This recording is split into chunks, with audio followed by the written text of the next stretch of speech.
ভাই নামাজ তো বললাম 2 ঘন্টা হয়ে গেছে, আমি বাড়িতে চলে যাই। নামাজটা পড়ে আইলাম, আল্লাহ জানে আজকে রিজিকে কি আছে। মানুষ তো একবারই নাই, কিভাবে যে সংসার চালামু আল্লাহ জানে।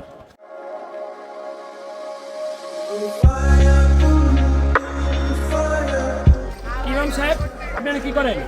সভাপতি সাহেব, নামাজের পরে আমি গাড়িটা একটু চালাই। আরে মিয়া, আপনি অটো চালান, আমার মানিজ্য থাকবো মিয়া। আমি এই মসজিদের সভাপতি, আপনারা মেনে চাকরি দিছি, আপনি অটো চালাইলে আমার মানিজ্য থাকবো? কি করলেন কাজটা আপনি? সভাপতি সাহেব, কি দূর থেকে দেখলাম অনেক চিৎকার করতেছেন, কি হয়েছে? আর বললেন না, উনি যে মসজিদ ইমামতি করে সেই মসজিদের সভাপতির আমি। আমার একটা ইজ্জত আছে, আমার একটা রেপুটেশন আছে।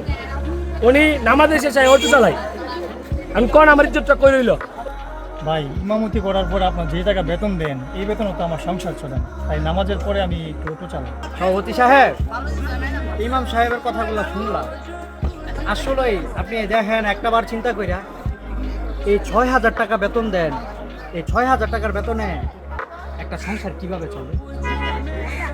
উনি তো চুরি করে না, উনি তো সুদে টাকা লাগায় না, উনি নামাজের পরে সময় পাইলে উনি গাড়ি চালান, তাও আরেকজনের থেকে ভাড়া নিয়ে গাড়ি চালান।